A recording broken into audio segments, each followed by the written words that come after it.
Good afternoon, everyone, and welcome to this session where we'll be talking about how we can tackle groupthink in government and build diverse teams. My name is Amrita Devaya, and I'm the Deputy Director for Civil Service Communication in the Cabinet Office. And I am absolutely delighted to be joined by our brilliant panel here. Carla Groom, who is the Head of Human-Centred Design Science at the Department for Work and Pensions. Thomas Beautyman, who's the Deputy Director from the on Government Digital Capability at the Department for Science, Innovation and Technology. And Maria Hulsebosch, who, I pronounced that wrong and I practiced backstage, apologies Maria, who is the Acting Director for Central Government Procurement, Facilities and Accommodations from the Ministry of the Interior and Kingdom Relations at the Netherlands. So this session is very much about creating a diverse and inclusive organisation, which is a critical way for us to ensure that our services are responsive to the needs of the populations that they serve. So we are going to discuss how policy development and implementation processes can be devised to make the most of challenge within government through innovations like red teaming. So I'm going to start with a couple of questions to the panel, and then I'm going to open it up for Q&A from the audience. So be ready for that. I'm going to start by asking you guys, why does diversity matter, and what are the benefits of having diverse teams? Carla, do you want to go first? Sure. And thanks everybody for being here, and thanks Amrita. So I'm going to start with a shameless plug for a piece of work my team has been leading on for the last few months, and will hopefully be published soon, called the Public Design Review. And this is really looking at how you can design better policies and services in government. And I think a lot of the things that are the sort of business benefits of diversity are the same as our academic collaborators are saying the other benefits of design. And that is things like you're incorporating more knowledge into your decisions. You are incorporating more perspectives into your decisions. You've got more sources of ideas. You're more likely to be able to spot risks and de-risk things. You're more likely to build trust between service users and the service owners, and also between communities and government in general. So I think that those are some of the sort of most important things that you get out of diversity. But the fact that I've talked about them in the context of design, and design is a technical skill, also hints at the fact that diversity alone doesn't do that. You actually need the practices, the skills, listening, translating, thinking about a common problem in order to turn that diversity of knowledge, perspectives, voices, experience into better outcomes for citizens. Fantastic. Thomas. Hi, good. Can you hear me? Yeah. I don't know. I don't think so. Oh, sorry. Yes, we can hear you. Yeah? Oh. Better. So some of us are very lucky to do jobs that we love, that get us excited to get out of bed in the morning. Some people don't have that opportunity.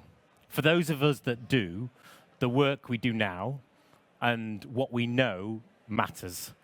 I would suggest that shifts in technology, the advent of AI, means that there's going to be a fundamental reset of all of our roles in the future. So my argument is it is critical we take action now. We're on the cusp of rethinking actually what does our government workforce need to look like. And it presents opportunities for us to care and understand both our users and our colleagues much better. And it gives us an opportunity also to frankly rethink what do services look like for citizens. We're only going to be successful in doing that if we're able to harness the creativity of diverse teams and bring people together and think about actually what does our organization look like in a different way. Maria. I couldn't agree more with you both, actually. In the Netherlands, I think it's very important, the central government, also to be representative, the workforce of the citizens. And not be, in the Netherlands, the central government doesn't have policy only just for age or gender. It's also about the knowledge, different perspective that you bring to the organization, different race. Because we're talking today about innovation, and I think if you have different perspectives, different knowledge, different kind of ways of looking to a certain problem before solving it. I think it's enrichment. Yeah. No, I worry because I also agree with everything you have said, that we are in danger of creating our own groupthink on stage here. But there's a really interesting thing that you said, Carla, around the fact that it's not diversity alone that is the answer there. It's also about the skills that we bring. And I wonder actually, and this is not necessarily a question and maybe one for us all to ponder, around the culture that we create in that, because it's all well and good having a really diverse group of people around the table, but if people don't feel empowered to speak to their own experiences and speak to their own perspective on things, then actually that diversity is pointless. So there's a cultural piece there as well. The next question I'd like to ask all of you is, can you tell us a bit about some of the initiatives that you are leading to increase diversity in your areas, and what's working well, or what are you doing differently? Thomas, do you want to kick us off? I can do, yes. So my day job is to make sure that central government has enough people, digital and data people, to do all of the digital and data things that government wants to do. We had a bit of a win. Some of you will have seen in the last couple of weeks where the Prime Minister, for the very first time, has stated very publicly his aspiration that by 2030, 1 in 10 of all civil servants will be in digital and data roles. He also announced that we would launch a scale new apprenticeship program, which is something that my team's running. There are key opportunities that we've got to change actually what our organization looks like. And one of the most powerful opportunities is to run large development programs where you can go out and reach people who might previously have been completely excluded from those kind of opportunities. So last week, we publicly announced a program called Tech Track, and this public stated ambition is that we bring in 2,000 new apprentices into government, into critical roles like software engineers, DevOps, BAs, and so on. And when we sat down at the start of that program, we said, well, how are we going to really make sure that this can reach a new funnel of applicants? And we go to people, communities, locations where individuals might have previously felt completely excluded from that process. So the team worked through, firstly, with procuring a supplier to help us, making sure that supplier was able to meet the criteria of reaching very specific target groups. When we launched the program and did the initial marketing, we used Instagram influencers that we knew could reach target markets that we were never able to go to previously. And the result is that in the space of about the 3-week window though, where we opened for applications, we had 15,000 applications, and I've scribbled down the numbers of some of the sort of like the proportions that we've got. Ultimately, with our first opening, I think we ended up with 75% applications from minority ethnic groups. The final talent pool, I think it represents about 57% of the talent pool we've got. With our first opening of the campaign, I think we got something like about 20%, 29% female applicants. Through some tweaking, looking again at our job adverts, looking at the language we used, how we present that, our final talent pool is about 40% female applicants. So by taking quite a methodical approach, but challenging the status quo, some of our normal recruitment conventions, we're able to actually stimulate a very different sort of cohort and welcome them in. Fantastic. And those are some really brilliant stats as well. Maria, did you? That's quite nice what you're saying, because in the Netherlands we also look at job advertentions from the government. We're looking at the text, if it's not only with female words or with male words, so we can attract both gender. We're looking at that the language we're using is not too difficult, so it's understandable for every citizen, and it's not excluding any citizen. We're also looking the number of qualities we're looking at the job. Usually you say we're looking, you have to do that, or you have to do that, you must know that, and the knowledge that we're asking for. We say in the Netherlands we're looking sometimes for the sheep with the 5 legs, it doesn't exist. The candidates you're looking at has to do some of this list, yes, everything, every box you have to check, so we're minimizing that so we don't exclude. We also are having different kind of workshops for people who are hiring for diverse. How is it called? The people that are hiring with the job applicants. Yes. Yeah, the hiring So it's panel. not just it's from diverse kind of perspective, diverse knowledge, gender, maybe age. But it's So not. you're coaching the interviewers. Yes, Yeah. but it's not just about that. It's also after that what you said. It's also about inclusion. So it's not just on the forehand looking for diverse teams or diverse people or something like that. It's also how do you keep that the whole process throughout their job. The whole time at the government. We also have different programs for that. Peer coaching. We're and I also think it's also leading by example. So you have to set a culture in every organization where people are able to feel themselves because they're spending 90% or 80% time at the job, on the floor, working with other people. So you have to give the room, the space to everyone to be able to say what they're saying, what they're thinking, to feel the safety. And it's like a paradox because in order to feel safe, you have to step in on safety to speak out, and then other people will also come in the circle of being able to speak. So I think it's really important, not just on the forehand, but the whole time, to have on your mind, and it's just also setting the culture and leading by example, I think. 100%. I think there's a really interesting thing there, particularly when it comes to innovation around creating that safety. And particularly, I think, when you're working with public funds, the fear, the more senior you get, that if you get it wrong, actually, the repercussions are huge, regardless of whether you want to create that safety within your team. But Carla, really keen to hear your views on like what you're doing to increase diversity in your work. I've just decided on the fly to answer this in a different way. Love it. Because my team was set up in 2015 by a couple of very visionary DGs, and the goal there was really to try and create a team that could look at things in new ways, that could start to find ways into problems that we'd really struggled with before. I'd been in government for about 10 years at that point, and I had a reputation for doing things a little bit differently. And the DGs said, well, we want some more of that. And the hypothesis was, well, you've got a PhD in psychology, pull together a team of social scientists and see if you can find ways to start developing essentially sort of complementary capabilities of the future, however you want to talk about it. So I went about getting together these psychologists, sociologists, anthropologists, pulling together different tools and techniques we might use to try and solve problems that weren't being cracked before, playing around with design and policy making, that sort of thing. And what we discovered is that what was really helpful and that I was good at was spotting assumptions.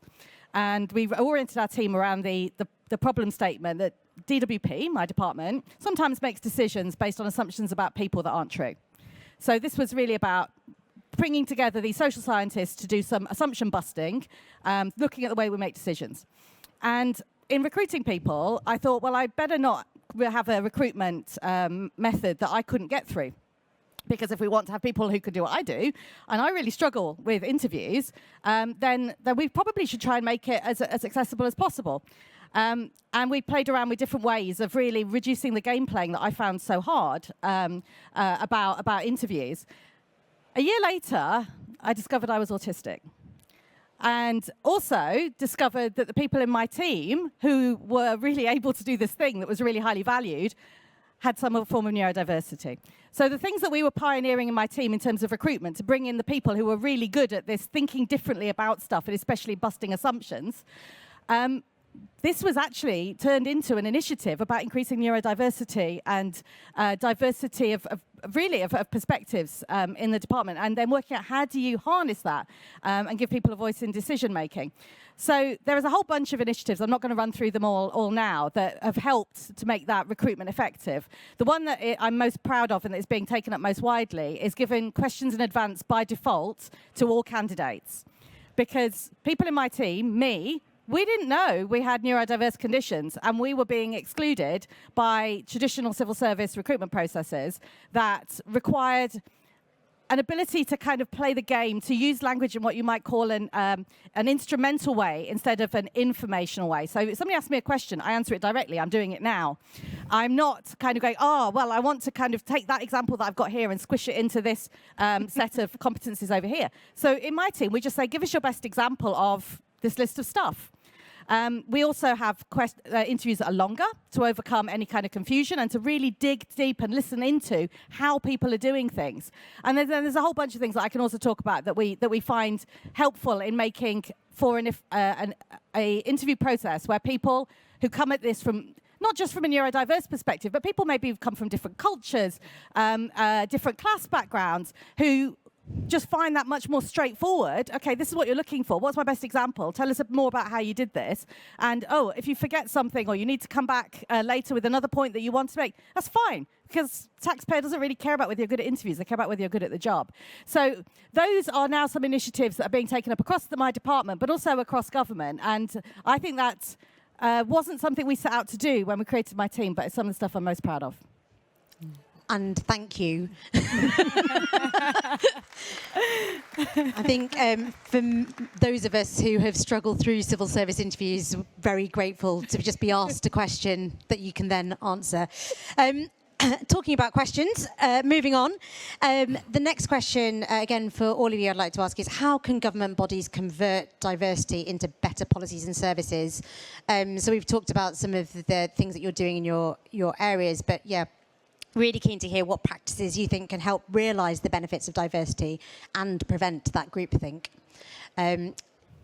Carla, did you want to go start? first? Yeah, absolutely. So this is, again, I've had a really great privilege of being able to play around with this as part of my job for the last 10 years. And some of the things that we find help to turn that sort of diversity into new insights there's sort of, I would sort of maybe mild, medium, and spicy. So at the sort of the easy end are practices in the team like what we call hive minds, where the team bring along a piece of work somebody's working on and everybody pitches in to help with it. And that way you get the benefits. So I've got psychologists, sociologists, anthropologists. These are historians, very different skill sets in a lot of ways. And we didn't want it to be a multidisciplinary team. We didn't want it to be a set of little mini turf wars where everybody has got their little box. We wanted people to learn each other's professional languages and to be able to all share in making things better. So that's very much the ethos of a hive mind, and they really are sort of a highlight of my week when we have those. We also have journal clubs, which is a chance for people to learn some of the background of where each other's coming from. So being able to speak each other's languages, to be able to focus on common problems, these are actually things that scale up. Things that are a little bit more difficult are really, but can be done from a leadership perspective, are the right values. So we really encourage empathy, curiosity, and openness. That's not really negotiable. And having, I guess, I was musing on what it means to have psychological safety. And I think the bit that we emphasize the most is the safety to inquire. To ask questions, to say why, or where are you coming from, and when does that happen for you? And that being a normal thing, say, I don't know, all those sorts of things. That, to me, is how you really tackle groupthink. Groupthink's actually, I could go off on one here into the psychology of where that term comes from. Yeah. But it's actually about when groups make bad decisions because nobody will speak up, as well as because the person who could speak up isn't in the room. So creating environments where that is normal, and things like being problem-focused rather than process-focused. So if everybody's following a process, then the process can be followed well or badly. And that creates risk that you're following it badly, or that you're rewarding people for being picky. But if you are problem-focused around a thing that you're trying to solve, like in our case, that the department makes decisions based on assumptions about people that aren't true, or on a specific problem, like how do we help work coaches to get disabled people into work, then it becomes much easier for people to pitch in with their ideas and to ask questions than if you're following a process. So there are lots and lots more where those came from, and there will be some of that will be in the public design review. But that's at least a starter for you to think of some more questions. Fantastic. Well, I was inspired. I don't know if that's an answer to the question, but I was inspired by an example that you give from your own. I had maybe a few years ago. I had a team with some data engineers, and there was a young boy who just studied, and it was his first job, full-time job. So.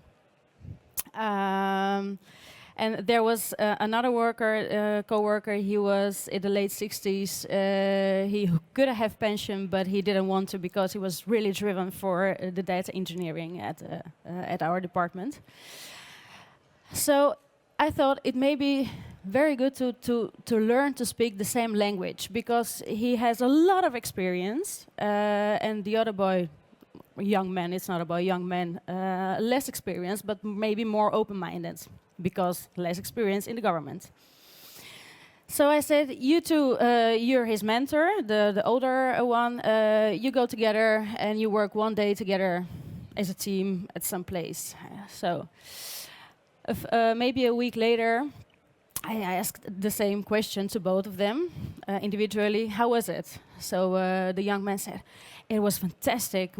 I was there and he had built his own computers and we worked the whole day real hard. And then he took me drinking beer in the cafe after work. And I asked the older one and he said, it was fantastic. I showed him how we work and some tricks to the job because he's new. And then I took him drinking. So he learned that too.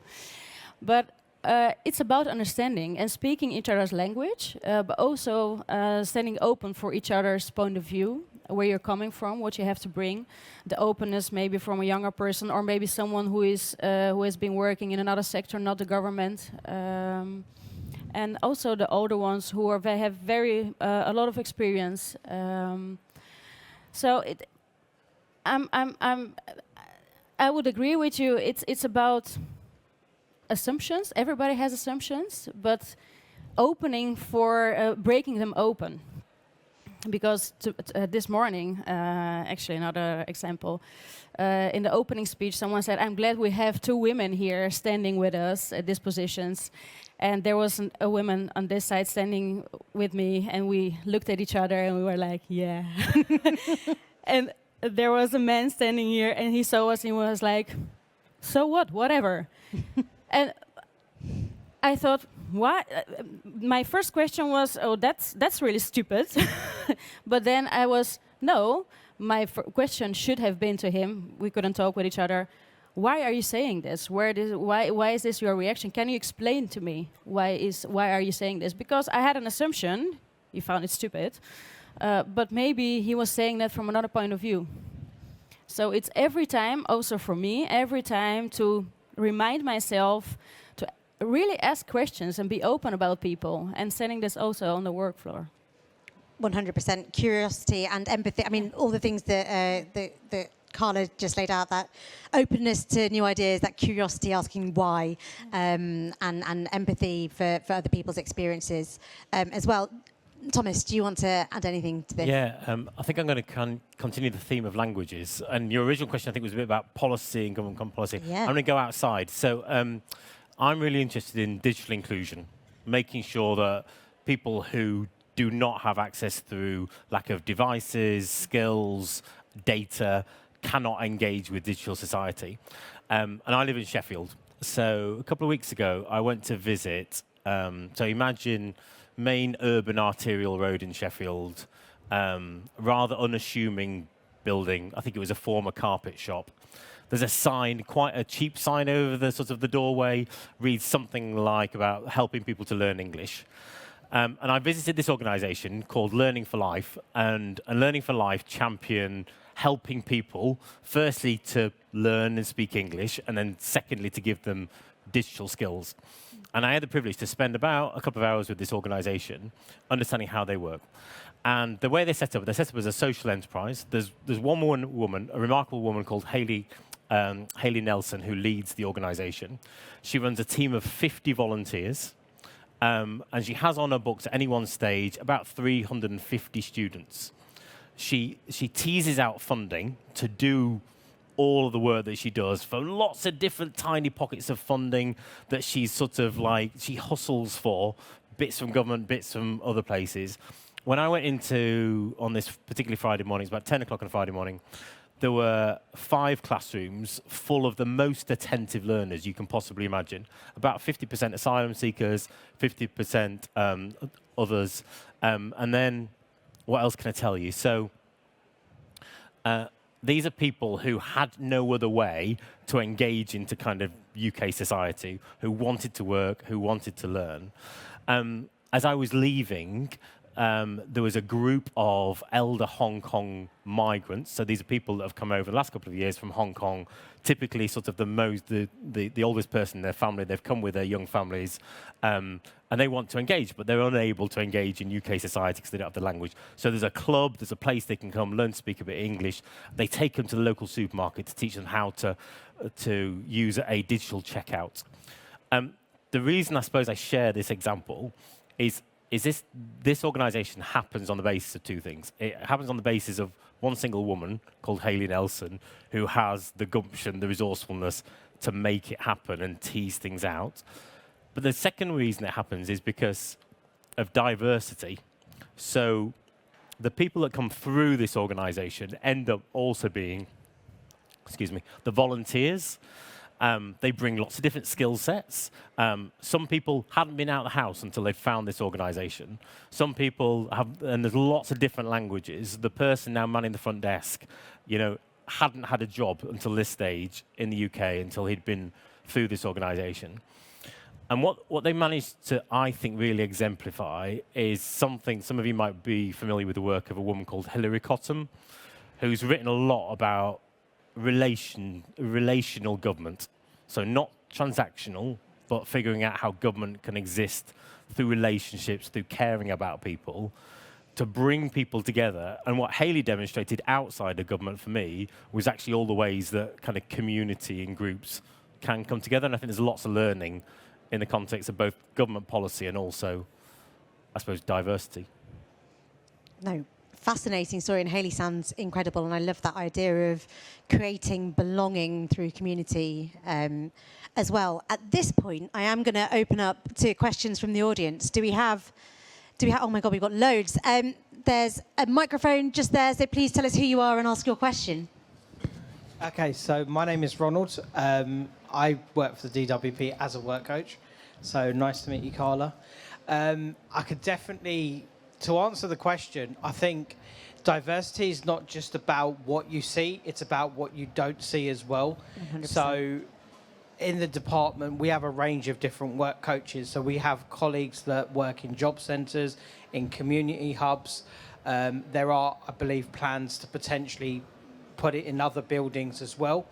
But also as well, our backgrounds, because in order to grow the civil service, which I know is a mission that we all have to believe in, it's about building on those talent pools from the public, private, and the public sectors as well. So for me, that's a way that you build diverse force. So it's not just about building people moving from other government departments, it's also going outside, and it's great that we've got experience from the Netherlands as well, because again, that's what we need. I'm very grateful that you're here today because we don't know what happens in the Netherlands. Yes, we can read about it on the news or the internet, but to have first-hand accounts of what's going on, it's brilliant. So thank you for coming. Oh, thank you very much. Thank you. Thank you. And again, pulling out so much of what the panel have said on collaboration and thinking, I use the term outside the box, but thinking broader than the sort of space that we're used to. Any other questions? I know there's a number of hands. There's one behind you. Over there. Yeah.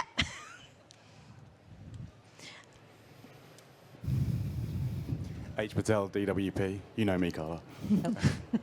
So it's really heartwarming to hear, and some of this, it's just that whole thing about moving away from superficial diversity, which is a step, fine, but I think it's good to hear that we're making efforts to actually look at diversity of thought, not just superficial diversity. And it's all building on the last question as well. So for me, all of that's good, and I just wondered, so we work in central government, and my department are focused a lot on policies generally that affect poor working class people.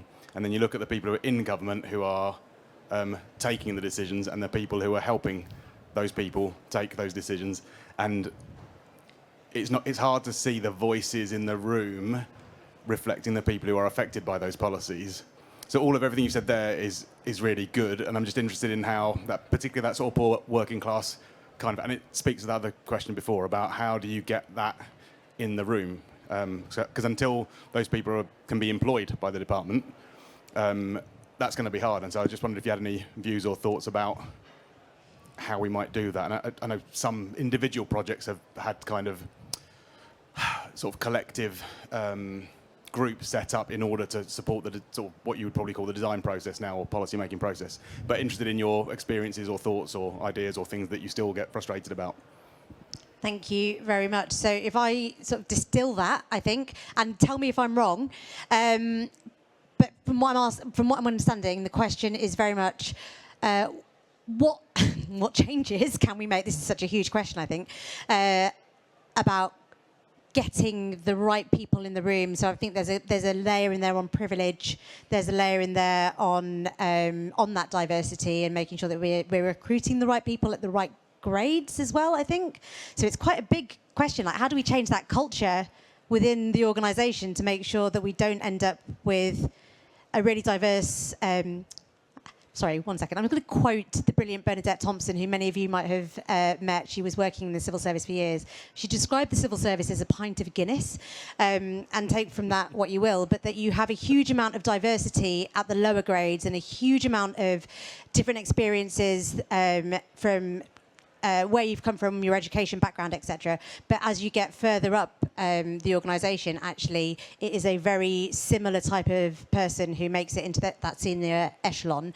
And I guess, if I've understood this correctly, and give me a wave if I haven't, we're asking how do we change that? How do we get that diversity to move all the way up through the organisation? Go on, Thomas. Can I have a go? If I offer just two thoughts. The first one is from a digital and data function perspective, so thinking about all the people that do the digital and data bit, and I'm not going to tread on your turf in terms of policy, but from a digital and data perspective, one of the biggest growing roles that we've seen over the last 10 years has been that of user research. It didn't exist before. It was sort of mushed into business analysis or something like that. It is now recognised as a specific role with specialisms, accountabilities, standards of its own.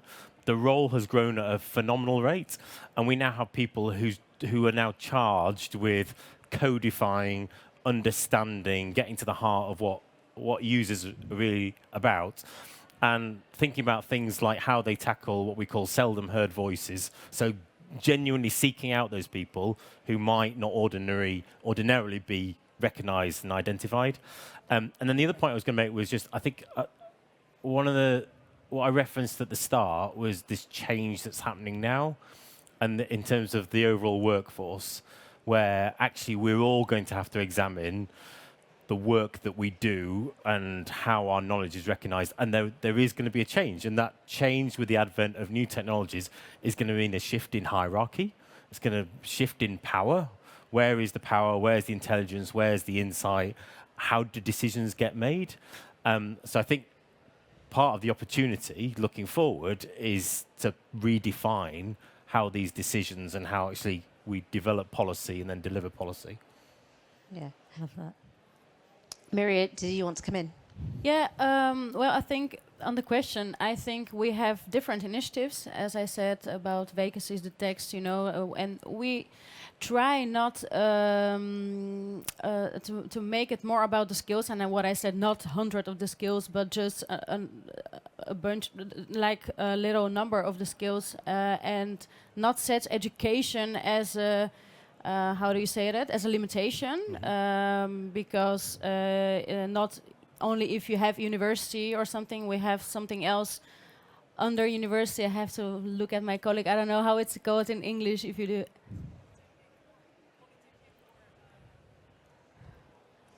Yeah, tertiary education. Yeah. Yes, so it's less high education on this skill.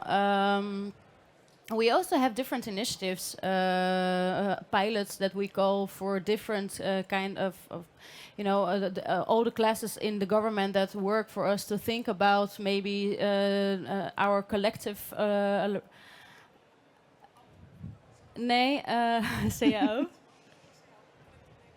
Collective labor agreement. So we really have different initiatives that we also have objective SMART goals for people with another racial background, also in top functions in the government. So it's not just about the women in the top functions, but also a different kind of perspective and a different kind of race. So we're really trying to make that also a policy, a really ongoing policy. And we also try to monitor that every year. So yeah, that kind of initiatives. Fantastic. Thank you. Carla. Well, it's great to have colleagues from DWP here. Thanks both of you for contributing. I think in my mind there's kind of two elements. One is how do you access those underrepresented voices, and so user research, design approaches. There are sort of some related practices that can help with this, like deliberative research, where you go out and you don't not just asking people what their experience of life or services, but you actually help them to look at a policy problem and form an opinion on it. That's actually how one of the programs that I've examined most, which was successful in DWP, which was automatic enrollment into workplace pensions, was done. So that was saying we've got a pensions crisis coming up. This is 25 years ago. And saying, OK, we've got these rather horrible trade-offs here. We can ask pensioners to get poorer. We pay more tax, work longer, save more.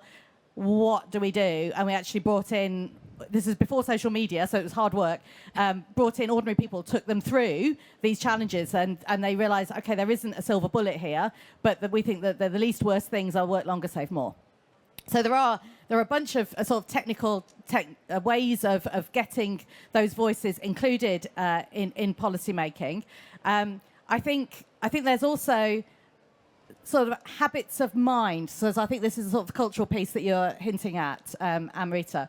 How do you ensure that dissenting, differently framed views can actually be heard? And that is, I think that gets me back to, I sound a bit of a stuck record here, but sort of the curiosity, empathy, and openness of things like when somebody is challenging, really sort of trying to find out where they're coming from, finding out what are the taboos in this, what is it that we're all kind of committed to, and what might this mean that we miss. What are the things that we are sort of turning away from? What are the groups that we're turning away from? How can we go and talk to them? So just kind of being aware in my own mind of when you start to fall into camps and realize, actually, no, how do I go get to talk to the other camp here? So I think that there's sort of personal things for leaders like myself to do differently to ensure that those sort of those different voices are heard, as well as implementing practices that will mean that more people can have a voice. But I totally share what Thomas is talking about in the sort of the ways in which the world is going to get shaken up, the ways in which technology is going to change. The world of work is going to change, and that makes me more optimistic that we might be able to do something differently here. There was one more point I was going to make, which I popped out of my head, but if I remember it, I will chip in. Please do. Do we have any questions from this side? I've got one just behind the podium. Thank you. Thank you. Ex-DWP colleague, so we're getting the trend going. So my name's Neil McIver. I'm a strategic data advisor for the consultancy eSynergy. And I had a long track record in government. I was lucky enough to get to director level, but this is someone who dropped out of university because of my neurodiversity. So to me, it's a total no-brainer that experientially diverse teams will break groupthink. However, I still think there's so much siloed thinking still in government, not least within the different tribes and the different professions, but also at the senior levels. My experience is that there's very little psychological safety at those senior levels. So why isn't diverse thinking happening more? And what collectively can all of us do to change the dial? another huge question. Who would like to go? Who would like to go first? Maria. Well, I can only speak for myself. And what I said, everyone is biased. Everyone has assumptions. And everyone is looking at the world through his own glasses, through things that happen, experience. Sometimes more positive, sometimes less positive. Fears. Everyone has fears. Me also. So I can only speak for myself that I'm really, really trying every time. It doesn't matter at which table I am to break this through. And it's not always easy because sometimes I'm looked at as I'm stupid, or I'm the only one in the room who cannot understand what's going on. But I really try it. So it's for me. It's what I said. It's just leading by example. It's your own leadership. What's very, very important here, every single day. It's really, really fascinating approach, that idea of not just leading by example, but creating space for other people where you have power in a certain situation. Thomas, and then Carla. So I try and tell my team pretty much every day the exact same thing that Maria, you just said. Like, there is always going to be more senior stakeholders that we're trying to influence to get a shift in their behaviour. And we potentially, sometimes we may be successful, frequently we are unsuccessful, but what we can do is we can all act as leaders, we can all lead ourselves, and we can all lead others. So we shouldn't underestimate the capability that we all have to have an impact, right? However, if I go to the root of your problem, I think, so government is unlike any other organisation I've worked in. There has been a criticism, obviously, of governments in the past that we are products of, ultimately, the ministers right at the top of the tree. And in some cases, it could be argued that a minister's priority is to stay being a minister. And so almost retaining the status quo, which potentially you could argue disincentivises change.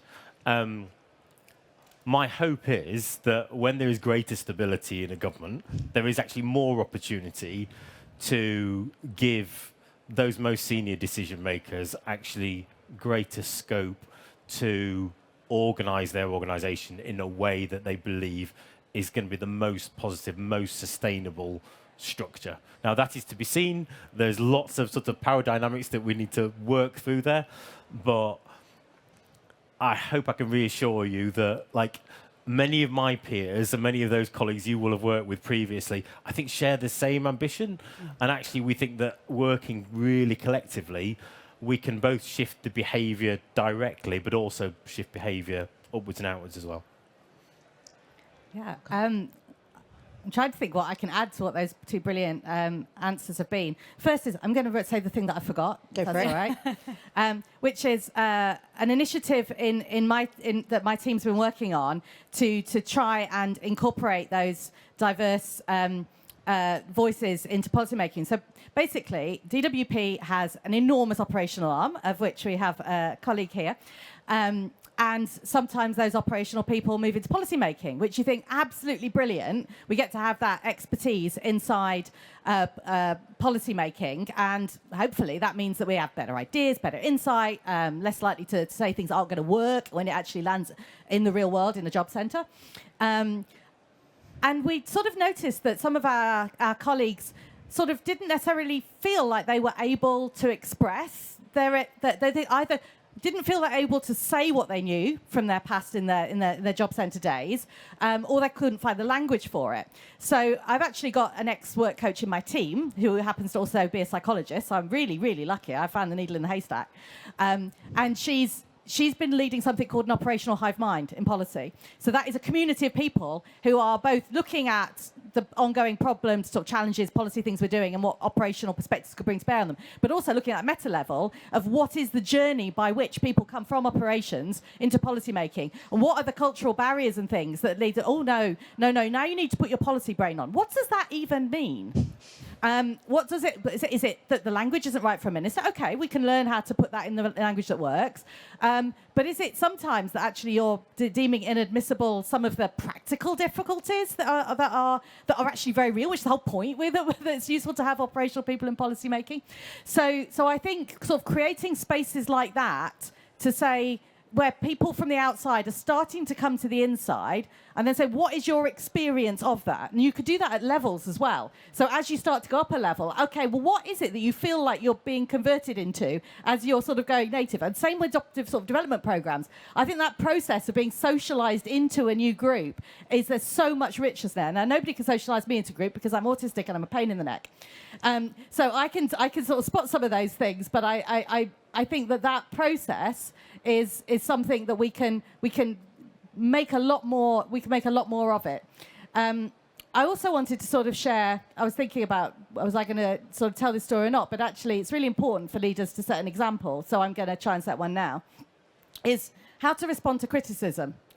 So I talked earlier about my Questions in Advance initiative that I'm super proud of. Made a difference to my life, made a difference to lots of other people's lives, been picked up across government, yay me, I've made a difference. And then a few weeks ago, Telegraph decided to run a story critiquing it. And they got a bunch of academics to say, oh no, we're coddling people and actually this isn't going to help prepare people for the jobs if they can't do this.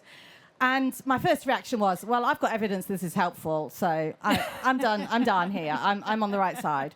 And then I thought, actually, Carla, there are 3 academics being cited here. Why don't you call them up? Find out what it is that they're actually thinking, as opposed to the soundbite that you're hearing in the press, which is no stronger than the soundbite that they're hearing of you. And why don't you talk to them about? And I had the most brilliant conversations and realised that actually some of the ways that we were framing questions in advance was patronising. It was saying, oh, it's about making the interview less stressful. And you know what? Joining DWP is a stressful job, and I know my operational colleagues can testify that to more than most. But the whole point of questions in advance wasn't about to make it less stressful. It was to make it less gameplay, to make it accessible to people with different backgrounds, different minds. So I was able to kind of learn from the very people that had come out supposed to criticise me and realise we were all pointing in the same direction. So I suppose I'm attempting to demonstrate by example here as to what it means to start to create psychological safety is when you can admit that not only could you have got things a bit wrong, but also that you've managed to learn and bring more people into the tent that you thought had to be outside the tent.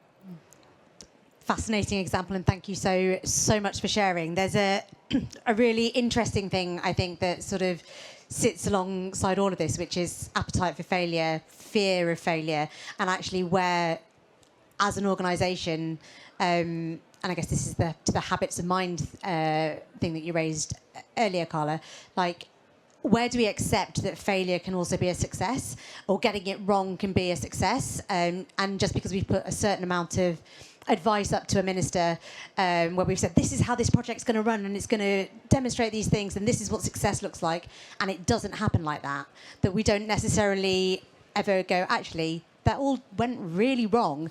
None of the successes that we outlined happened, but we have learned something really positive from it, and we can change the way that we do it moving forward. And I've just realised that we are down to our last 2 minutes. I'm going to take one question. There's a hand here at the front.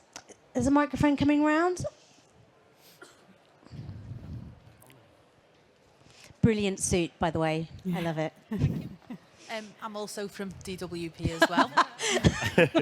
Honestly, I'm not responsible for this. I didn't plan to everyone. I work in the estates department. My question is about not excluding people from the point of view where you might have an initiative where it is aimed at a specific group. So something I wanted to apply for a while back was aimed at people from a low socio-economic background. It was aimed at women. It was aimed at ethnic minorities.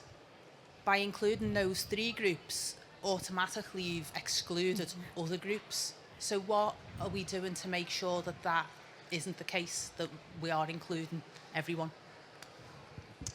Who wants to? You want to go first? I can go first, yes. Where to start? I think I'd start by saying, as much as possible, as somebody who's kind of overseeing and providing guidance on different recruitment practices and so on, we would try and we work really hard to de-bias like all of those processes. So the reason Carla and I know each other is that Carla described herself to me before this conversation this afternoon as a professional meddler. I'd say she's actually a professional, hugely generous person who brings challenge to lots of different forums. Well, Carla brought her challenge to one of our forums where we curate something called the Digital and Data Capability Framework, which is like a single truth across government of roles and skills. And in that, we work so hard to de-bias the language in that, and we have brilliant content designers that pick carefully over every word so that ultimately it can feel inclusive and people don't read it and then discount themselves from that process. And people like Carla contribute to that. And we have open forums. So we have lots of examples where we try to make sure that we de-bias what's already there. I still, though, believe there is a very strong need for us to go and reach out to all of those people who might feel like not included and say, we're open for business and we care about you as much as we do about everybody else. So it's really important we don't go down a rabbit hole of sort of positive discrimination, but we do have to say we are here for everybody and we can't serve our users without having people in our organisation that represents that user base. Yeah. Maria, okay. Well, No, go for it. Do you want to go ahead and I'll finish off? I think you said it very beautiful. I don't have anything to add to it. Carla, In that case, I'll finish off. So I think one of my favourite phrases is inclusive design. So I think trying to work out what are the barriers for anybody to not be able to participate or be included or apply for a job or something, and what can you do to remove it? And I do a lot of, because of the neurodiversity advocacy, and I sort of end up doing sort of disability advocacy. And workplace adjustments are great and essential, and we're always going to need some of them. But a lot of the time, it feels like we're actually patching a system that hasn't been inclusively designed. So the fact you're from the States, they're like, this is my angle. Is how can we create workplaces that so an example I saw in Barclays in Scotland that was designed with Autism Scotland is they say, right, first of all, try and get everything so that it can work for the biggest number of people possible, so every desk is a rising desk. And then design variety, so that people who like this and it works for them, they can go there, and the other people, this can be your favorite meeting room, and it's got the kind of chairs that you like. And then have discrete ways of adapting things where for people that then need something else. And constantly check how are your processes and your facilities really working for people, have all those feedback loops going on.